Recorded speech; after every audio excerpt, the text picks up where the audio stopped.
Hello, everybody. It is great to be here one more time today. My name is Gary Fowler. I'm the CEO, president, founder of GSD, Get Shit Done Venture Studios, a premier AI and quantum venture studio located in the heart of Silicon Valley. I'm a 17-time serial entrepreneur with several unicorns under the belt. I was on the original management team at Click Software, which was sold to Salesforce for $1.35 billion, and also Eva.ai, an AI HR tech company that I founded with Dr. David Yang. We believe at GSD that intellectual capacity is evenly spread around the world. Our opportunities are not. Today, I have an incredible guest today, Stephen Rothberg. He's a lawyer. He's an entrepreneur. He's an investor. He's got such a wide range of different companies, including his company, College Recruiter. So with that, I'd like to bring Stephen on board. Hi, Stephen. How are you today? I'm good, Gary. And slight note of correction. I like to refer to myself as a fully recovered lawyer, but people who know me well will dispute the fully recovered part. So I wanted to ask you a question. It's really interesting. When I look back through your background, you got into entrepreneurial activities, selling candy as a kid, running a fantasy hockey league in college. How did these kind of things really shape the way you are today? How did they shape those experiences shape who you are? Yeah. I think it's interesting because I've been asked that question the other way around. Like, why do you think you're an entrepreneur? Like, where did that start? You're very much asking kind of the opposite. Like, what has that brought me? I would say that being an entrepreneur, that one of the big differences between people who have been an entrepreneur or even want to be, but are taking like real active steps towards that, versus people who have no interest, it's just not for them. I think it's a different level of tolerance for risk. And what I mean by risk isn't being foolish, like running through traffic on a major freeway, or anything like that. But I think that people who are comfortable being, a W-2 employee, a contractor, month after month after month after month, they tend not to want to take risk of any kind. And I think entrepreneurs, maybe it's a bit of dopamine hit, but I think we just have a higher tolerance. Hopefully risk where there's a lot more upside and very little downside. That's what I try to do. When you practice law and you became an entrepreneur, but how was it practice law? Did you like it? So I went to law school. I live in Minneapolis, went to law school at the University of Minnesota. I kind of moved here for law school, graduated, and I was what was called a judicial law clerk. I was basically a lawyer to a couple of judges and had another one of those to go to when I decided, as I like to say, to get out of law to enjoy my life. So I very much liked being a law clerk when I was in law school. I worked for a big law firm. I worked for a big corporation in-house, and also very much like being a judicial law clerk after graduation for a couple of judges. But I never wanted to be a lawyer for the rest of my life. Why is that? Why did you do it then? Yeah, What made you decide to do it? And then did you have one moment and switch and say, this sucks and I want to do something else? Yeah. No, where the law thing came from was I had a mentor when I was 13. He was actually one of the lawyers that worked for my dad. My dad was a real estate developer, and one of his lawyers, a guy named Michael Kay, was the youth leader or the leader of a youth group that I was in. So I really got to know Michael when I was like 13, 14, 15, and thought, super bright, fun, liked the kind of work and the stuff that he would talk about in terms of his law practice. And I thought that this would be a really great training for my mind to really learn how to think analytically, to learn both sides, to really understand what the person across the desk wants and needs. And if you can get them that, they'll probably also get you some of what you want and need. And I think a good lawyer is somebody who's always looking for that win-win. And that was definitely very formative for me as I became a law clerk while I was in school. And then also after graduation, you really learn to look for win-wins and, to try to choose, like, is this the hill you're willing to die on, to destroy your reputation or burn bridges? Or is it better to kind of find a deal that you can live with and then leave that door open to doing, more deals or transactions with those people? What happens? So if you're looking for qualities in a lawyer, going down through, what would you look at? You talk about the win-win, but what kind of qualities that a lawyer should have in order to make a good, at the same time, you want to win, right? You don't want Yeah. to lose and Yeah. give up too much. So what kind of lawyer, if you're going out and looking for a lawyer in him or her, what would you look at and say, those are the kind of qualities that I want so that I feel good about this thing? That's a great question. So I will do some of the legal work for College Recruiter where it's not really legal, like lawyering. Like I'll read contracts and and do some of that negotiation, especially if there's like members of our team that just aren't comfortable doing that.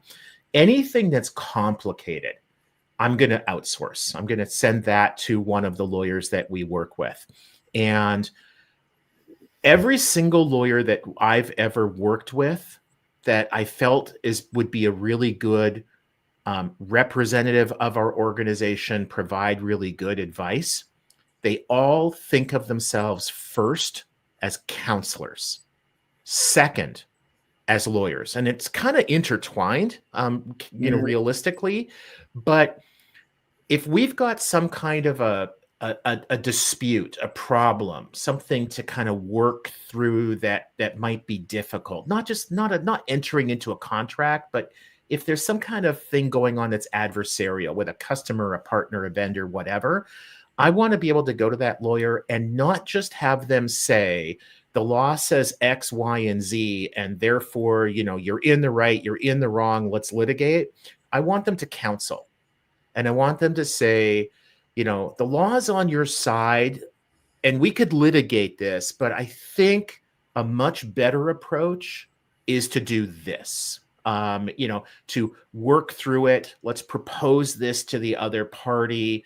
And again, try to reach this solution where both sides can live with it, and at a minimum, and potentially a real win-win. Litigation is always bad. If you go to court, you're suing somebody, they're suing you. There are no winners, No, I agree on that side, except the lawyers. Yeah, the lawyers win, and every once in a while, there's essentially a lottery winner where somebody gets hurt or loses some money, and then they end up getting way more money than they ever could envisioned, and those will make the New York Times. But virtually always, like you said, Gary, the only winners if you go to court are going to be the lawyers who are going to get their $400, $500, $600, $700 an hour. Yeah, and that's some of the lawyers I use charge more than that. But I love it. Well, you must be really difficult to work with then. No, I have but my lawyers in Silicon Valley, right? I have really good lawyers. Yeah, that's another thing I've learned a lesson going down through it is when you're in a jam, you don't want it's not about the price. It's about, who's done the deals, because when you're into it, you want somebody that's really smart. So that part of it. Totally. I've used my multi-agent large language model where I have them set up as a team. Mm-hmm. And I've taken contracts. I built a anti-cancer vaccine. I mean, all kinds of different things using my large language model for my dog, by the way. So my dog had cancer. But what I found is that now the same kind of questions, and potential responses I've asked the multi-agent models, so ChatGPT, Claude, Bard, I've asked it those things and it's back with incredible advice for me that wasn't the lawyer's advice. Yeah. It was, like you said, it's cut and dry. This is what the law says, et cetera. But it said, hey, listen, you might want to try this. You might want to try that. And it actually counseled me. I couldn't believe it, actually. Yeah. And so what do you think? What's going to happen, with these new tools in another 3 to 5 years when you're using AI that's at an entirely different level? What's going to happen to the legal profession?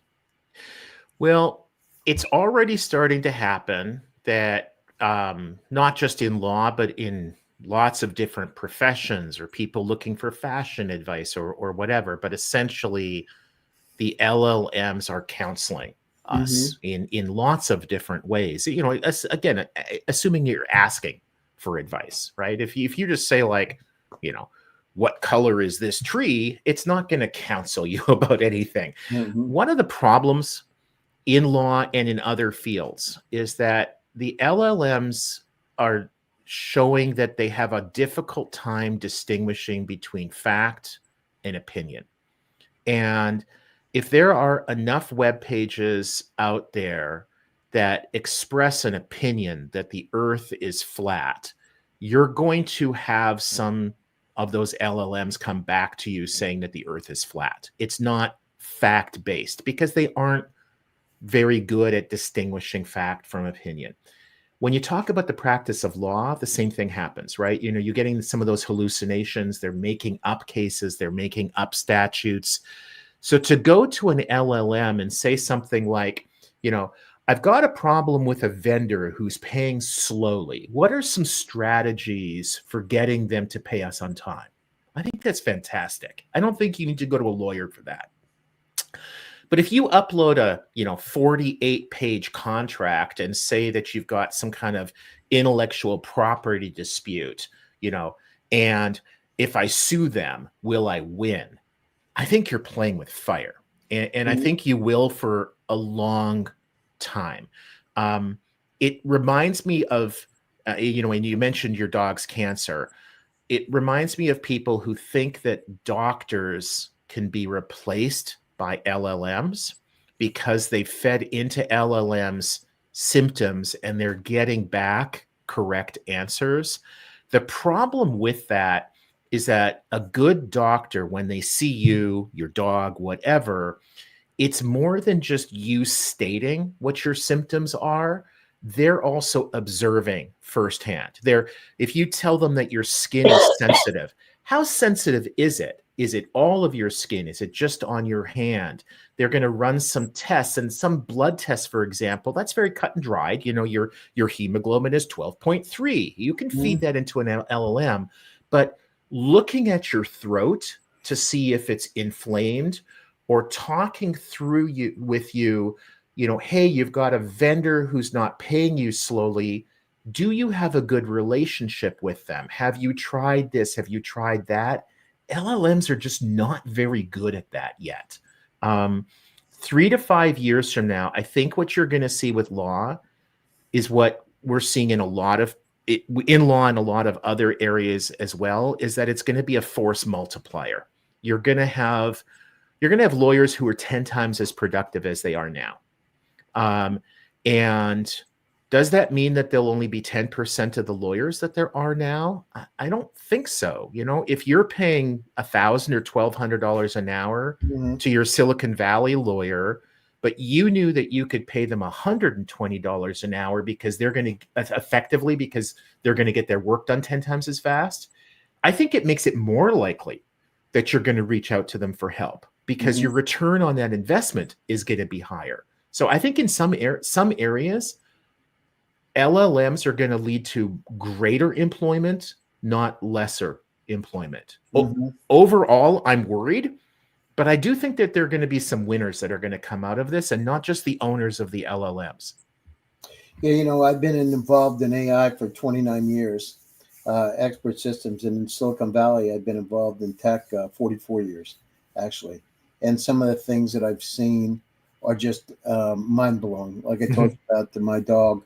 On myself, I had stage 3 kidney disease, and I put it into my large language models, not one, because they correct each other. So that's one of the other things you're going to start to see in the next year to year and a half, where I'll be out there, these multi-agent, multimodal models that actually course correct each other. And if you take some of the tools like Claude, it can be 1,000 times faster than some of the other tools. And if you put those in as a team, all of a sudden it takes a team approach. And this is exactly what happened to me. I had stage 3 kidney disease, and they told me it can't be repaired. It can only be managed. And so I put it in my large language model, and I had to look at all the literature out there, because it went out, went out to medical journals. It went everywhere. And they, as a team, came back and said there is a way, mesenchymal stem cells from an umbilical cord, that could help. This is frontier medicine, and these are exactly the people that can help you. And it named the persons in the clinics. And so, I was blown away. One's in Bangkok, Thailand, another one's in Panama, another one's in Costa Rica. So, but the top guy for me was in Thailand. So you got Harvard, Yale, MIT trained doctors that go there. I'm like, why would they go there? Well, you can't do it in the US because of there were some religious situations that cut stem cells. You get an umbilical cord, somebody's already had a baby, you get an umbilical cord, you create the big cells. Anyhow, I went over and had it done. After doing this, I had leap of faith, I call it. Went out, I've used this so much, you understand the capabilities. And I went over there, and within a week, my stage 3 kidney disease went back to normal. No disease. It went in and intravenously went into my body, went to my heart, lungs, kidney, and started changing, and my brain. It went across the blood-brain barrier, and it changed things. So I didn't bench my mental capability at the time, my intuition, my cognitive capabilities, but I can tell you it's different because I remember things that happened years ago, like identically. And so my sciatica went out of my back. I don't have any pains in my back anymore that I'd had for 30 years from judo. I don't have any neck pains. I feel stronger. I ride my bike. I just rode my bike 20 miles earlier today. I'll ride another 20 miles tonight. Things that I normally couldn't. Now you could say, you can think Pygmalion effect, the self-fulfilling prophecy. You could think yourself through it. But I didn't think myself through sciatica and the stage 3 kidney disease. That was fact. And these frontier medicines, using these tools for all of us out there that give you superpowers, you're going to see people, just like we said, Stephen said, you're going to see lawyers that are 10 times more effective, maybe 1,000 times, right? Because they're going to have powers, and they're going to harness those powers, and they're going to move very, very quickly, right? And one side, they're going to know how to deal with you using things like sentiment analysis, how to exactly deal with you as a client, as a patient, as a doctor, how to deal with you to be able to help you the most. It's just fascinating. I've written almost 600 articles about this stuff. So I've written a lot and a few books. It's just incredible. And, so let's go back to College Recruiter. What are some of the most critical milestones? So why did you do College Recruiter? And, what are some of the critical milestones that you've accomplished? Yeah. So I started the company part-time while I was working as a lawyer, as the law clerk for the judges, the judicial law clerk, way back in the fall of 1991. So It was, that's for all intents and purposes pre-internet. And, I wanted to get out of law to enjoy my life. I could see what had happened in the legal market in just the few years that I had been in law school and then graduated. It changed from being a profession to being very cutthroat, where instead of having to work, say, 50 hours a week to do well at a larger firm, you were working 70, 80 hours a week. And it's like, I don't want that.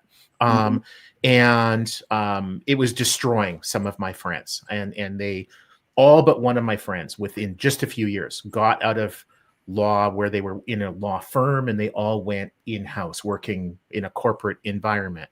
And because I didn't want to practice law for the rest of my life, it was like, that's just not the path that I felt I needed to take. It was an option, but it wasn't the path that I needed to take. So I started the business part-time, got some traction pretty quickly. And where College Recruiter came from was that the first few years, the business was basically publishing campus maps, giving the maps for free to the universities, selling advertising around the borders. And that did a good job of hitting the incoming students, staff, and faculty, including basically the freshman students. But what it didn't help with at all were those who had been on campus for a while, and they knew where the restaurants were and the apartment companies and whatnot. And so I wanted to add a publication that would not cannibalize the sales of the map. And so I created a magazine, an employment magazine called College Recruiter. This is around 1994. Within a couple years, there were 4 different regionalized versions around the country, distributed by about 250 schools. And I literally walked into a career service office at the University of Minnesota, coincidentally, kind of where I had been, where I'd gone to school. And the career service office director said to me in 1996 that there's this thing called the internet, And she said that she had never been on it. In hindsight, she didn't realize it because she was using email. But that a lot of her students are using the internet to help them prepare for their on-campus interviews. So, back in the day, Arthur Anderson would come on campus and interview for you for Oh boy, I accounting or haven't heard consulting that firm. name for a long time. Right? Yeah, but it's, those of us of a certain age know that company. Mm-hmm. Those who aren't, think Ernst & Young, Deloitte, KPMG, PwC. It was like one of those. But they would come on campus and interview, dozens of students, mostly from the business school. And the way that students had to prepare for interviews back then was to go to the career service office, to the physical filing cabinet, open it up under the A's, find Arthur Anderson, and pull out the annual report and read through that. Some students did, some students didn't. Some of the students that didn't couldn't, because those annual reports had a way of being stolen. And so students would go and look at the annual report for their own interview, and then they would keep it to prevent other students from reading the report. Really? Yeah, it was That's a common, unbelievable. and pardon my French, pretty shitty. Like, if you have to cheat to get ahead, maybe you shouldn't be getting ahead. In any case, websites at that time were very rudimentary. Only about 50 of the Fortune 500 had websites, and only one of them had a page on their site where you could actually search for job openings. It just wasn't much of a thing when we went live. So the idea behind it was, we had this magazine, 250 schools. Some of the ads were local, some of them were national. And we wanted to sell the sizzle, not just the steak. So the steak was the ad in the magazine. We felt like that's where the responses would come, where the candidates would see the ads and apply to the jobs. But this new sexy thing called the internet was out there. So we created a website, very rudimentary, very cheaply. And all it was just basically the ads from the magazine scanned and uploaded to the website. So Right. You'd appreciate this, Gary, but if you were searching for a job, an engineering job, you could click on engineering and see all the engineering jobs.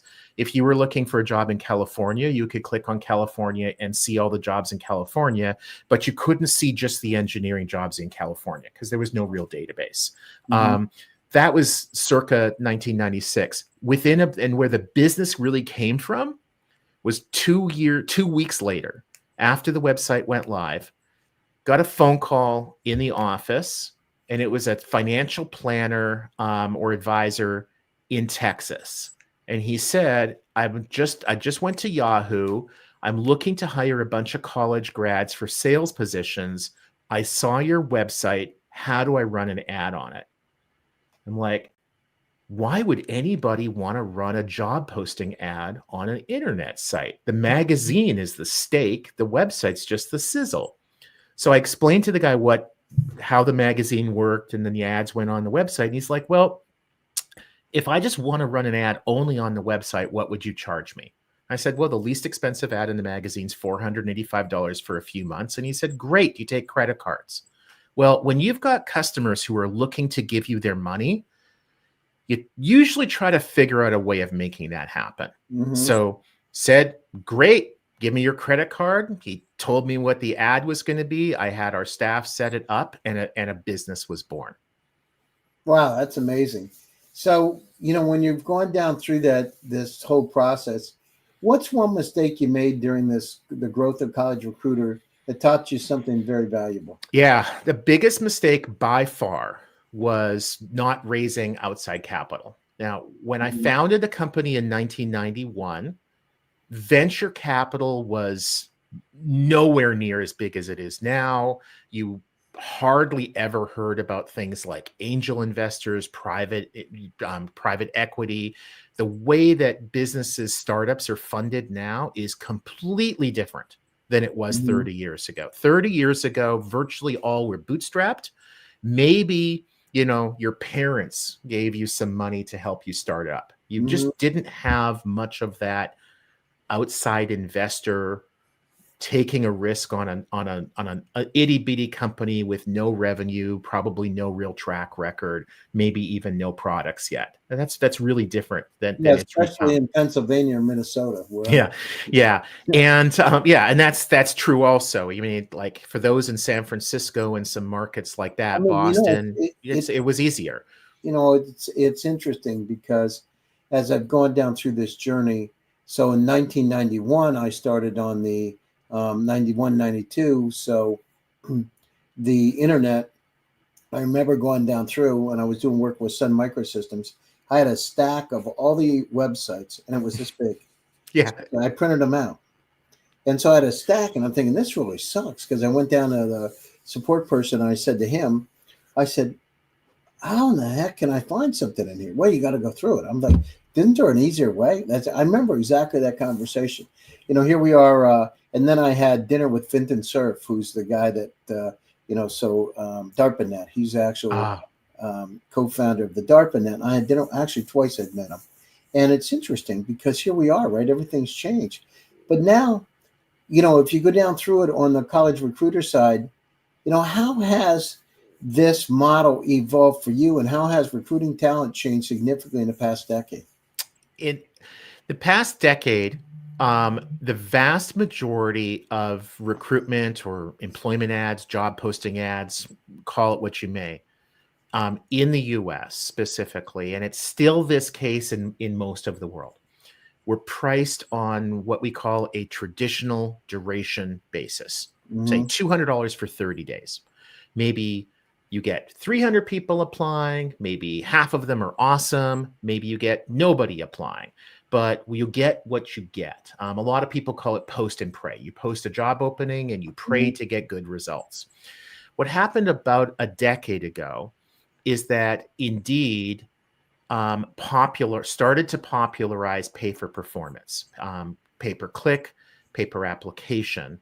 Indeed kind of, they didn't invent it, they popularized it. Just like Google didn't invent pay-per-click advertising with search engines, they popularized it. What Indeed did is that they essentially went to their customers and said, rather than paying $200 for 30 days, we're going to charge you per click. Every candidate that sees your posting on Indeed and then clicks the apply button to go over to the employer's page to apply, we're going to charge you, and it varied, 50 cents, $1, $1.50, whatever per click. So Indeed was taking on more risk. If the ad did not work, Indeed didn't make money. If the ad worked really well, Indeed made a lot of money. And the beauty of pay for performance, regardless of the industry, is that it better aligns the interests of the vendor and the customer. You both want to make sure the ad works. We did the same sort of thing starting in 2014. We were like virtually every job board, 100% traditional duration based. And I got a couple of calls.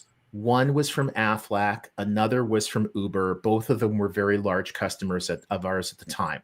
And they basically, within a week, coincidentally, had the same question for us.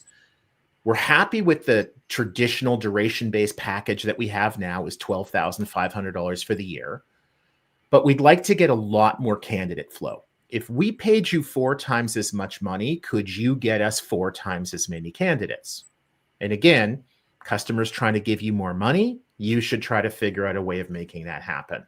So we kind of noodled on it, and we realized if we did a pay-per-click or a pay-per-application deal with them, then quite literally the sky's unlimited. You could deliver as many clicks as they're willing to buy, assuming you can find the candidates or get the candidates to the posting. So that's what we did. We piloted it. Now people would call that an MVP, a minimally viable product. At the time, we talked about a product that we created with bubblegum, Band-Aids, and baling wire. It was incredibly manual. It was incredibly inefficient, and it was incredibly promising. And then we started to build tech to automate that. Once we had proven out the business model, and also could see how incredibly inefficient it was to do that manually, we built tech. And that's when we should have raised capital. By 2014, you could absolutely raise money. It's actually was probably easier in 2014 than it probably is in 2025. Well, it's a different model. I mean, the thing Yeah. is, we deal a lot with family offices. So, I'm in Palm Beach at my house here right now, and spend a lot of time out in California. The one thing about Silicon Valley, it's a port to the rest of the world. So if Mhm. I try to raise money in Minnesota, it could be, a third less in valuation. It's a lot harder to get because a lot of the people, have nuts and bolts companies or brick and mortar companies, and they're conservative, right? It's a different thing. But Mhm. one thing about the Valley, people forget, right? It's important to the rest of the world. If I want to raise money from Israel, I raise it there. If I want to raise money from Saudi Arabia, I raise it there. But why? Because they come in. That's where they look for deal flow. It's like, not. I grew up on a farm in Pennsylvania. One thing, we knew which lake to go fishing in and when they stopped the pond, right? Or the lake. Yep. Go there. Listen, we're coming up to the top of the show. We'll have to do a part 2 on this thing because I have a lot more questions that I want to go through. But what advice would you give to someone who's thinking about the jump from they're a lawyer and they've got a stable career into entrepreneurship? What's one piece of advice you would give them? Don't burn bridges. Try to do it in a way that minimizes your risk. So get your business started part-time. See that you're getting some traction. Not just that you have that better mousetrap, but that you're able to market it, that people are willing to buy it. You don't have to replace all your lawyer income with the income from the business, but I think you want to see that you're going to be able to. And what's the best way for people to reach out to you? Couple ways. One is feel free to connect with me on LinkedIn. I'm at linkedin.com/IN/Steven, STEVEN, Rothberg, ROTHBERG, or shoot me an email, Steven@collegerecruiter.com. That's great, Stephen. Thanks for taking time in your busy schedule to join us. I'll jump back on after I end the show. To all of you out there, thanks for joining one more time. My name is Gary Fowler. This is GSD Get You Done Venture Studios, premier AI and quantum venture studio located in the heart of Silicon Valley. Stay happy, stay safe, and stay healthy, and I'll be back to you again soon with another exciting edition. Thank you.